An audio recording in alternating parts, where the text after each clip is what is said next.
This is my contract from when I enlisted on January 30th, 2006. I enlisted in the delayed entry program of the U.S. Army for 4 years and 19 weeks with the options of a $10,000 bonus and it's an Army college fund, but it's really like $30,000 about, because the other about $37,000 is your GI Bill. So it's really just $30,000 college fund.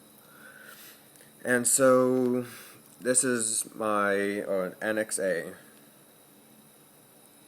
So this is the first paper I enlisted for, I guess, or whatever. This is the one that was sent to me, or actually not even sent to me, sent to Congressman Dick's office in Washington, telling me that I'm not getting my college fund because I guess the day I signed out from the delayed entry program into the regular Army, right here, discharged from delayed entry / enlistment program. And this is just saying that I'm not in the delayed entry program anymore. I'm enlisting in the regular component of the United States Army for 4 years and 19 weeks. No changes have been made to my enlistment options, or if changes were made, they are recorded on Annexes C, which replaces Annex A. So Annex A, original contract with my options of $10,000 bonus and the college fund. Well, whenever I got turned down, I didn't even know about this paper. I found this paper after I got this sent, saying that they're not gonna give me my money because the day I enlisted into the regular Army, they changed my contract. Here, this is what they sent Congressman Dick's, Annex B, and it's pretty much the same contract as before, just without my college fund. They took the college fund off. And so what blows my mind about it is this is Annex B that I didn't even have. They sent it, like I said, to Congressman Dick's office. And then I have this paper, I guess, from, what day was this? May 31st, the same day, my paperwork from enlisting into the regular Army. That's right. And it says Annex C. I don't even have an Annex C, and I'm afraid to even ask for Annex C, because what if Annex C has no cash bonus on it? Are they going to want their $10,000 back, or like $7,000 after taxes? Should I even bother? Because I've been waiting to send this paper back to Congressman Dix saying that it's Annex C, not Annex B, but I'm probably just pissing in the wind and wasting my time with these people. So I don't know, what do y'all think? Should I bother sending it in and trying to get my college fund, or just take the loss like always? Oh, and on top of that, before I got out of the Army, our deployment came towards the end of my enlistment. At the end of the 4 years, 19 weeks, our deployment was pretty much, if I would have done the full deployment, I would have came back, had like maybe a month or two, and then got out. But I got hurt before we deployed. Like right before we deployed, I got hurt. And I deployed anyways. I came back earlier than everybody else because when I came back on leave, I went and got myself checked out because they weren't helping me overseas. And so, like I said, when I went on leave, I got myself checked out. And long story short, before I got out of the Army, I didn't get paid. I didn't get any paychecks for probably almost 2 months. because when I came back, they were trying to send me back because they thought I was malingering or faking. And so I was still getting combat pay. They just didn't stop my combat pay because they were so adamant about sending me back. And because they thought I was malingering, even though I had x-rays and MRIs to prove that I was hurt, they would still call my doctor and ask if I was faking it. Like how dumb can you be? But so I was still collecting combat pay for the longest time, and I tried getting it stopped myself. I brought it up to the chain of command. I brought it up and brought it up, and they weren't doing anything about it. So I called IG, and IG is the people that are supposed to take care of stuff, are the people you call when stuff that isn't right is supposed to get taken care of. So I called IG, and the lady said, okay, well, I'm familiar with Captain Kim of 5th Brigade, so I will call him and talk to him. So a couple days go by, and nothing happened. I get no word. And so I call her back, and so she tells me that, I talked to Captain Kim. He said he'd take care of it. And he never took care of it, so after a while, I went on my own to try to reverse SRP, to try to stop collecting this combat pay. I went on my own, and I couldn't get it done. They said my unit had my medical records, so we're sorry, there's nothing we can do if we don't have your records. And so there was nothing I could do. I sat around collecting combat pay even though I was back in the States, and not until probably like 3 months before the deployment was over, we finally got a new first sergeant to take over. And what was sad was it only took him like a week to get me into reverse SRP. So for all those months that I was collecting combat pay when I shouldn't, they took it all back towards the end of my enlistment. So me and my wife, we couldn't afford to pay our rent, and we had to move in with a friend. Thank God for Chris. He helped us out.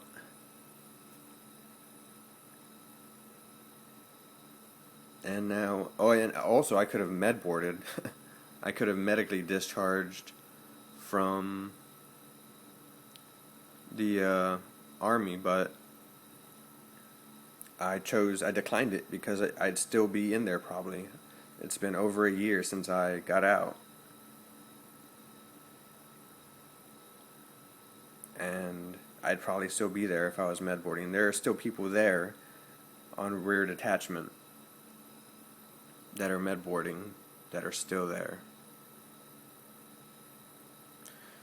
And I know I'm dragging this kind of long, but I'm just trying to get my point across. I just want you all to know that it's not all fun and games. And since even when I was overseas, I would send emails to the Army Times and to everybody I could saying, hey, these people have a God complex. They think they can do what they want to the soldiers. And that's just not the way it should be. And nobody would even respond, even say, well,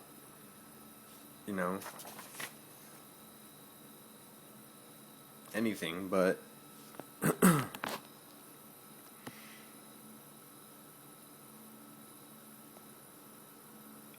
so another thing I did, this might drag it on if you want to continue listening, but this is another thing I did to help expose these people for what they are. I recorded my conversations with them, and I will play that for you now.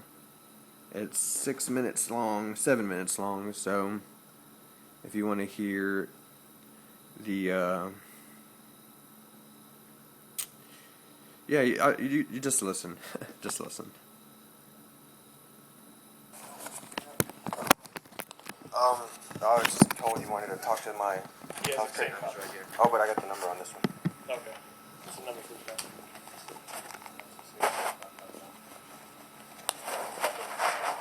One's for my bike identification again, and the other one's for my actual injury.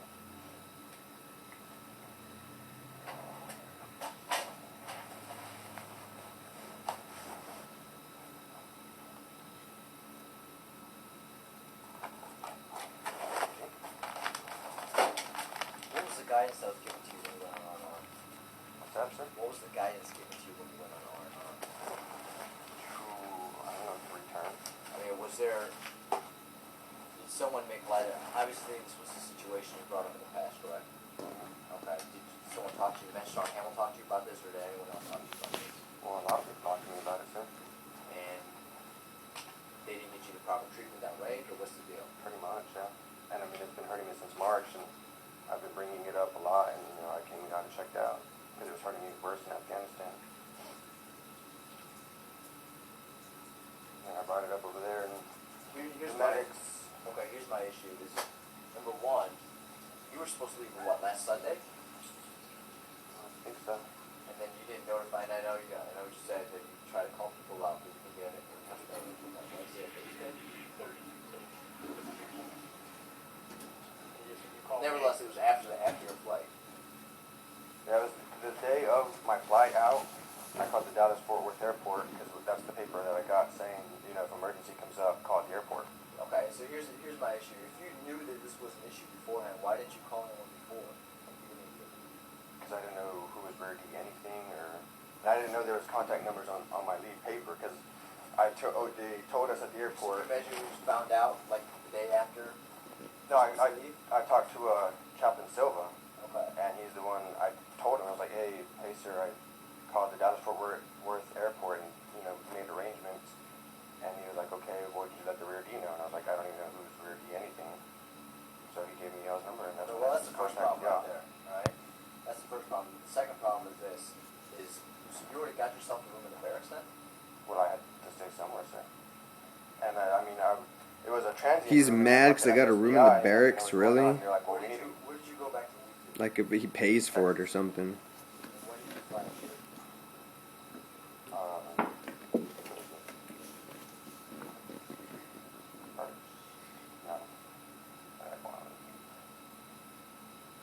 I think it was like the 7th.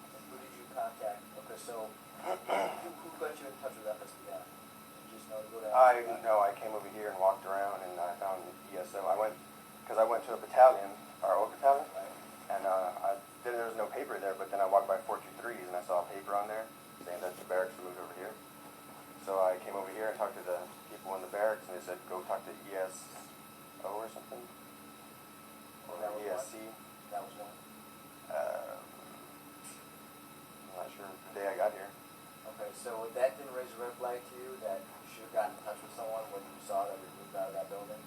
Clearly. Well, I tried the next day, so I tried getting a hold, like I said, of the chaplain, and then I went that day. That was the after the service, the funeral service.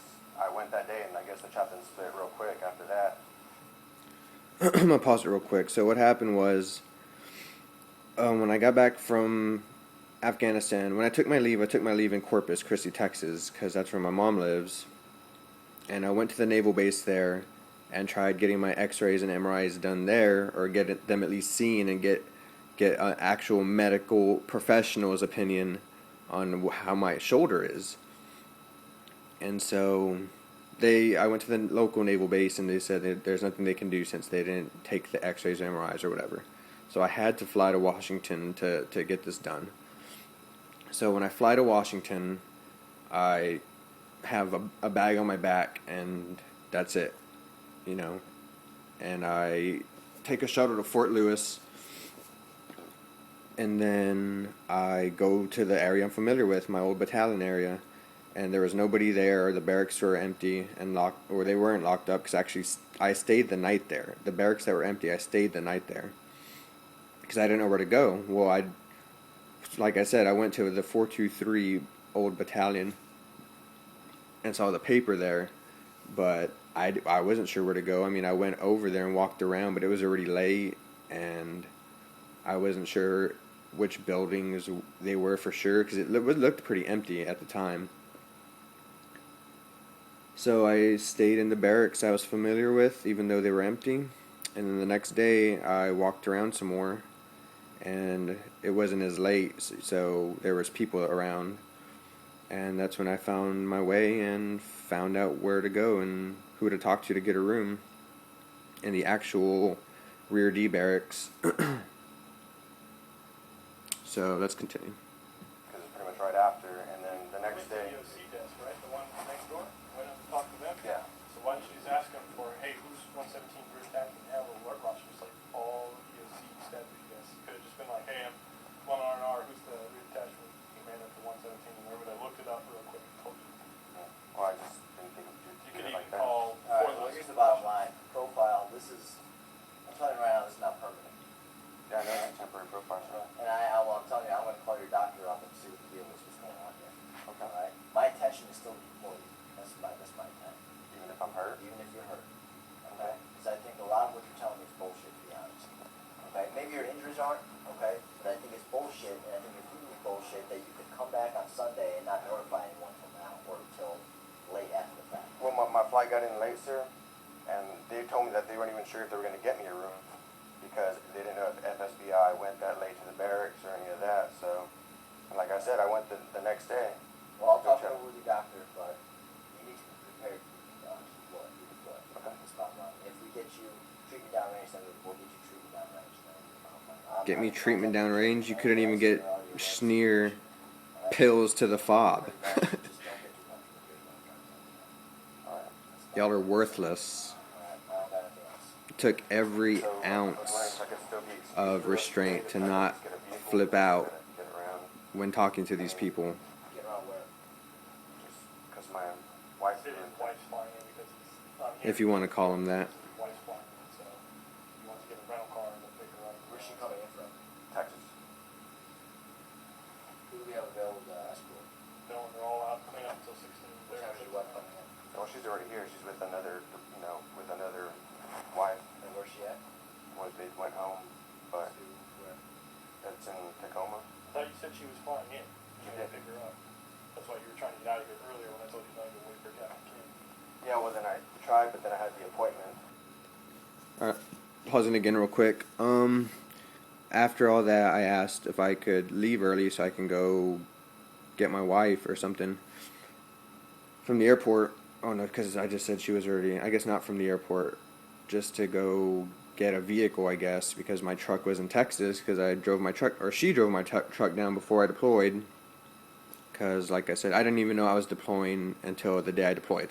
I didn't even have deployment orders given to me until the day I deployed, and I was only given one copy that I had to give to my apartment lease, so that way we could break the contract without getting charged. But anyway, so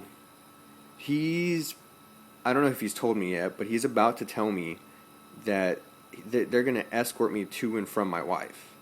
Like if I'm one of the people who went AWOL or got caught with drugs or did something wrong, like he's going to escort me to and from my wife, and he wonders why my wife even is up here when I'm on a 3-month temporary profile that says I'm not going anywhere for 3 months, and he wonders why I flew my wife back up. This morning again. Here's the thing. You got a room in the barracks? I don't know what room you stayed in. It's 240 Bravo. Okay.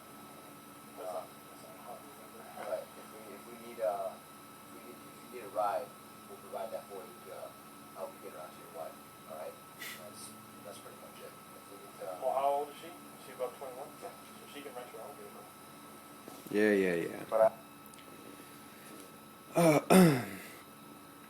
So that's just one of my many recorded conversations.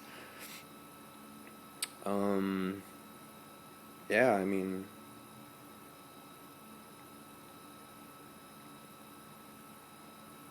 our sergeant major, I guess there was or is or I don't know, has a congressional hearing, had a congressional hearing I guess, to make him go into an early retirement or take his rank, or I don't know what they ended up doing to him, but or if he even ever got in trouble. But when he came down for that from Afghanistan, he got us all together. They said, "Oh, Sergeant Major wants to talk to us. So don't go anywhere." After morning formation, so we all get together and are waiting around for him, and he finally shows up. And the first thing he says is, this is the way I remember it anyway. I mean, if anybody that was there watches this video and can correct me if I'm wrong, but this is the way I remember it. He came in and said, all right, gather around, whatever. Then he said, how many of y'all plan on staying in the Army? And out of the entire group of around 30 to maybe 40, that might be pushing it, but yeah, probably like 20 to 30 tops. He said, how many of y'all plan on re-enlisting? And only two of them about 2 to 4 raised their hand. And he said, all right, y'all can go. And these were people it was a group of people who went AWOL, who came back from Afghanistan for different reasons, who were hurt in Afghanistan and came back. And that was what a lot of them were. It was mainly people who were med boarding because they were hurt or because they got blown up in Afghanistan. So, like I said, he said, okay, well, the 4 of y'all can go. But for the rest of us, he told everybody how we were all cowards and how our wives better go and find jobs because we won't have the Army there to support us anymore. And how when the unit gets back, he hopes they beat us up.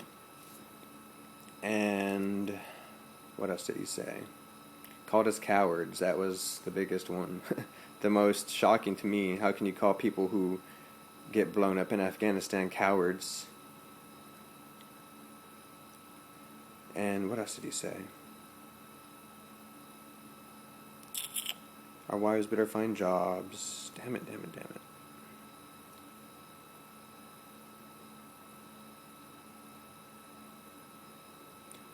That's really all I remember, strangely enough. But yeah, it's just, I think after he said y'all are all cowards, I kind of just really stopped listening. It's usually how you take it whenever these people try to talk to you. You just stop listening. But we're getting close to 25 minutes now, so if you're still watching this and still, just be careful when you sign all your paperwork, I guess, and just keep a heads up, just trying to warn you all. But, and another thing real quick. I turned down my med board and passed up, 10 grand, 15 grand. For one, my sanity, because while I was on the sniper team in Afghanistan, I was glad I was doing my job, even though I was hurt, and I would tell the medic, my shoulder hurts, but as long as I'm on the sniper team, I'm not going to say anything. And so when they kicked me off it, I took it personally, because the first sergeant, who ended up getting relieved because he's worthless, he kicked me off the sniper team, and I took it personally because I worked hard for 3 years, over 3 years probably, to stay on the sniper team and to be on the sniper team.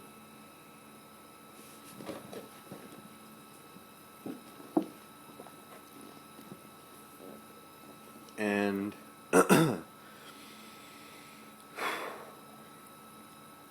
and so I took it personally because he told the medics that I was using it at my shoulder as an excuse to leave Afghanistan. And that's not what it was at all.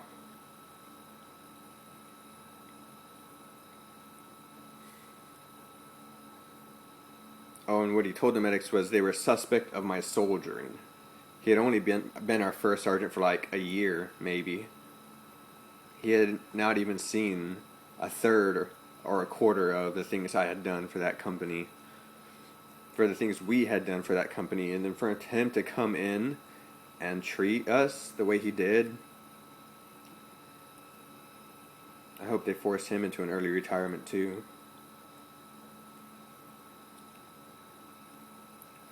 But if I would have known, I mean, looking back, if I would have known that he was going to disband the sniper team anyway and split everybody up and make a company without a sniper team, I wouldn't, if I would have known that, I would have had no problem. If I would have known that dumbass was going to take us three, or y'all three, I should say, y'all three, and split y'all up into different platoons, I would have stayed. I would have gladly stayed. But I took it personal. And what's sad is, pretty much right when I flew back to get my shoulder checked out is when he separated the sniper team.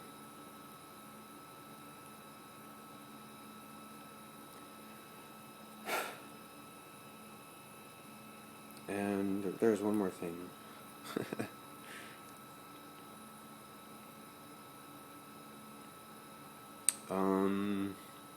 Damn, what was I going to say?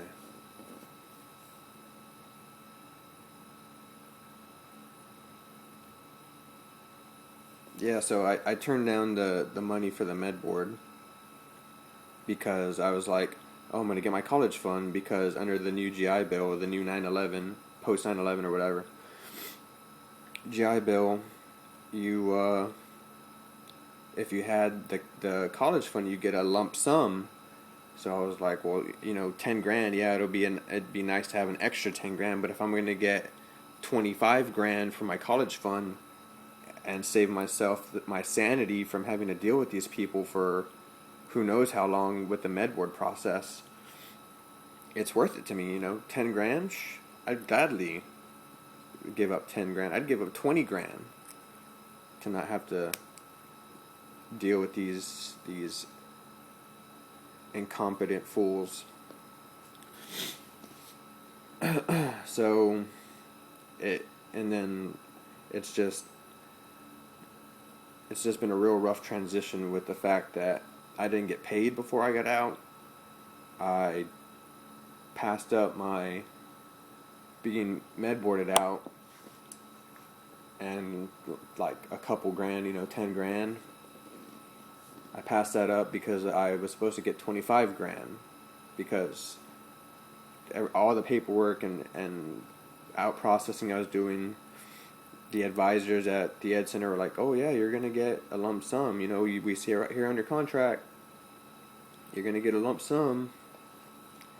And didn't turn out that way. So, but I'm going to continue to do what I can to get by.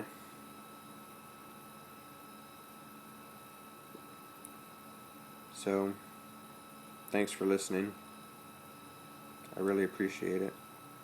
And go ahead and leave your comments. I mean, if you're still listening, leave your comments and tell me if you think I should pursue this college fund and even bother to see what Annex C is. Or if I should just do what I gotta do. So, thanks and God bless.